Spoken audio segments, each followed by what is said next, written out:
O patrimônio bilionário de uma das famílias mais poderosas do país pode ter passado longe das autoridades brasileiras. O Domingo Espetacular conversou com exclusividade com o homem que ajudou durante 3 décadas herdeiros do Grupo Globo a esconder no exterior milhões de dólares. É a primeira vez que um doleiro preso e condenado na Operação Lava Jato fala com uma emissora de TV.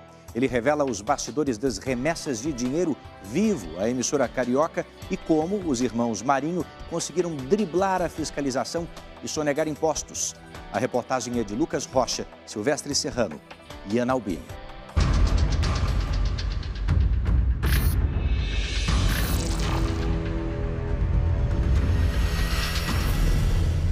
Ele sempre foi pago para viver nas sombras. Usou o talento com números para esconder e lavar dinheiro da corrupção no Brasil. Mínimo era $1 milhão por dia. No movimento já básico era $1 milhão por dia. A Record TV é a primeira emissora do país a conversar com o doleiro preso e condenado na Operação Lava Jato. Foram 2 meses de negociações. Depois que você está preso, tudo é um choque. Cláudio Barbosa, conhecido como Tony, vai revelar com exclusividade o que só contou a justiça: os milhões de dólares não declarados por empresários e políticos do país. Na lista de clientes mais antigos, o ex-governador do Rio, Sérgio Cabral, o ex-presidente da Câmara, Eduardo Cunha, executivos da Odebrecht e uma das famílias mais poderosas do Brasil, a família Marinho, dona de um dos maiores grupos de comunicação do país. Eu posso falar que eu atendi, de Tony, desde que eu entrei na empresa, se atendia o Aleixo e se atendia a Globo, desde anos. Eu entrei em 86, 87, desde que eu tenho conhecimento, que eu sempre estou na tesouraria, eu atendi, ou seja, isso nunca parou. Parou quando eu fui preso. O Domingo Espetacular mostra agora quem é o doleiro que sabe como ninguém esconder o dinheiro sujo. Ele é o homem escolhido por 2 herdeiros do Grupo Globo para fazer negócios. A lavagem de dinheiro para a emissora carioca era sistemática e os valores não eram pequenos, o que mostra que a operação não era para o executivo, e sim para a empresa. Os valores, ele não me chamava para pedir $10 mil, referente em reais. Então eram sempre valores de $200 mil a $300 mil em real. Normalmente era R$500 mil, R$1 milhão. O período disso, quanto era por semana ou por mês, eu não tenho aqui de cabeça, está entregue no Ministério Público desde 2018 e tem um extrato dessa movimentação no meu sistema. Então eu não lembro aqui quanto era de cabeça, mas vamos lá, a cada 10 dias eram $300 mil. Posso falar que era assim. O nosso encontro é no escritório de advocacia no centro do Rio de Janeiro. Tony chegou ao local da entrevista de metrô. Situação incomum para quem movimentava $1 milhão por dia, ou R$5 milhões. A tornozeleira eletrônica está sempre coberta. O homem nascido no interior do Rio é discreto, perfil ideal para uma profissão que ele mesmo escolheu 30 anos atrás. Viver no anonimato foi mais do que uma exigência, uma necessidade. Encontrar clientes ou fazer novas amizades sempre foi considerado um risco calculado para a carreira do doleiro. Mas Tony, como é conhecido no obscuro mundo do mercado financeiro paralelo, manteve disciplina rígida para se afastar das pessoas. Agora, a única opção para não ser reconhecido nas ruas pelos crimes que cometeu e que paga até hoje. Ele ainda era um estudante de economia quando conseguiu um emprego em uma corretora de valores no Rio de Janeiro. Dessa corretora de valores, eu não sei se eu dei sorte ou azar, né? Eu acredito que sorte no momento, mas aquilo acabou definindo meu futuro, né? Tony deixou os estudos e mergulhou fundo no mercado paralelo de câmbio. Era início dos anos de 1980. Foi com a ajuda de Dario Messer que Tony prosperou. Messer, conhecido como o doleiro dos doleiros, gostava de circular em festas de milionários cariocas. Era assim que ele conquistava os clientes. Um deles tinha um tratamento especial, a família Marinho. Nesse ambiente, as negociações são feitas entre intermediários. Nas transações ilegais, o verdadeiro cliente não aparece e o doleiro não mostra o rosto. São usadas pessoas de confiança, principalmente para preservar a identidade de quem quer esconder muito dinheiro. Eu não conheço a família Marinho e nem ela quer me conhecer. Roberto Irineu Marinho, presidente do Conselho de Administração do Grupo Globo, e João Roberto Marinho, vice-presidente do grupo, nomearam José Aleixo, ex-diretor financeiro do grupo, para um negócio clandestino. Cabia a Aleixo acionar o gerente de um banco em Nova York, sempre que os herdeiros da emissora carioca pediam. Roberto Irineu Marinho e João Roberto Marinho mantinham contas bancárias nos Estados Unidos. E a ordem dos irmãos a Aleixo era sempre a mesma: trocar dólares por reais aqui no Brasil. Eu tenho a pessoa de Nova York que controla a conta corrente no exterior, que tem acesso às offshore, às empresas no exterior.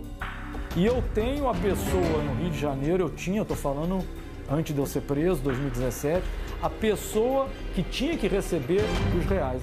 Eu tinha que entregar para alguém o dinheiro. Esse dinheiro, por acaso, era um ex-diretor da Globo, tá? Anteriormente, como falou o Dario Messer, a gente entregava na Rede Globo. Eu sabia que ele era um executivo da TV Globo. A sede da emissora foi endereço fixo das entregas dos doleiros até o ano de 2003. Tony tinha uma exigência: deixar das mãos de Aleixo os dólares da família Marinho. Quando ele desporta, é numa sala. Então a gente sempre... Eu não aceito garagem. Garagem parece coisa de traficante, eu não aceito garagem. A entrega na garagem não existe, isso é coisa de televisão ou traficante. Eu entrego em sala. Então, no caso da Globo específico, eu não posso afirmar agora porque tem muitos anos, mas com certeza era na sala do Aleixo, porque eu chego na portaria e tem que identificar. Então eu sempre mandava um garoto antes, um funcionário, para ele chegar na portaria e para o guarda: olha, eu tenho que entregar algo para o José Aleixo. Ele já comunicava, vê se o cidadão não está no almoço, vê se ele não está ocupado, vê se ele está sabendo da encomenda, para quando a minha equipe chegar não ficar parada na rua com R$1 milhão. E como todo bom cliente, os cuidados eram redobrados. Para evitar assaltos e até uma blitz da polícia no caminho, a mesa de câmbio pagava por carros blindados e até uma transportadora de valores com seguranças armados era acionada, dependendo do tamanho da entrega. Era preciso garantir o serviço aos irmãos Marinho. Eu tinha para entregar dinheiro, normalmente uma transportadora de valores, então essa empresa já era um banco clandestino para a gente. Então eu guardava dinheiro lá e ela fazia as entregas para mim. Então eu tinha essa opção que a gente passou a usar.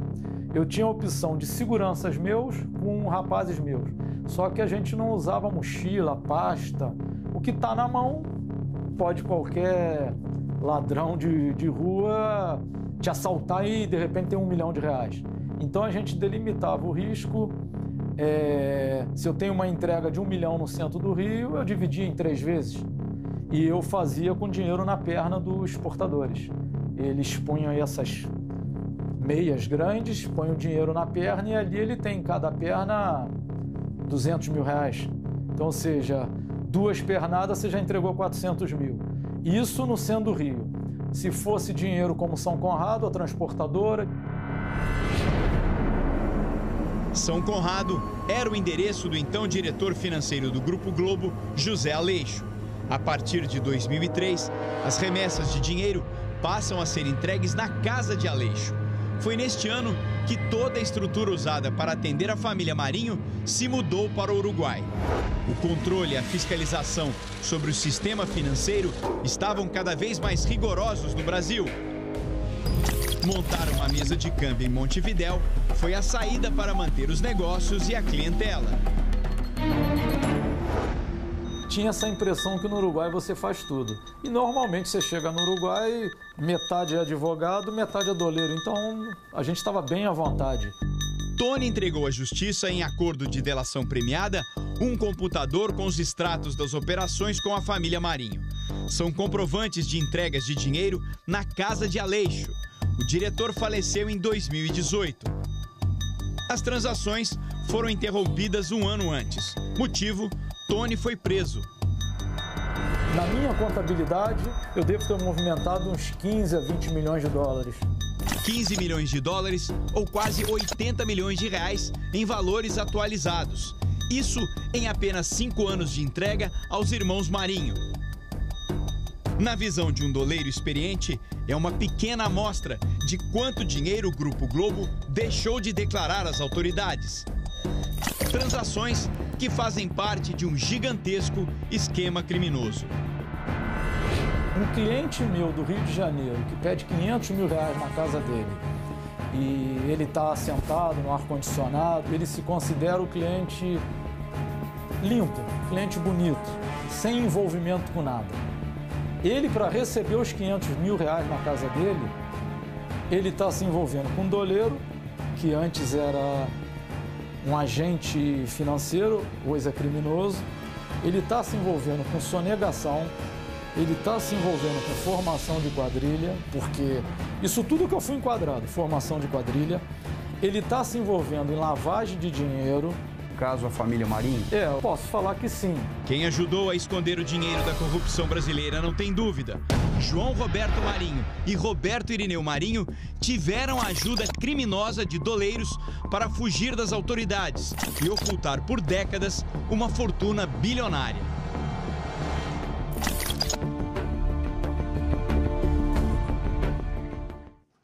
Nós procuramos a TV Globo, mas a empresa não respondeu à reportagem. As defesas do ex-governador Sérgio Cabral e do ex-deputado Eduardo Cunha também não se manifestaram. A construtora Odebrecht disse que colabora com as autoridades desde 2016. A empresa diz também que fez acordos no Brasil e nos Estados Unidos com autoridades e que tem hoje controles internos rigorosos que reforçam o seu compromisso com a ética, a integridade e a transparência.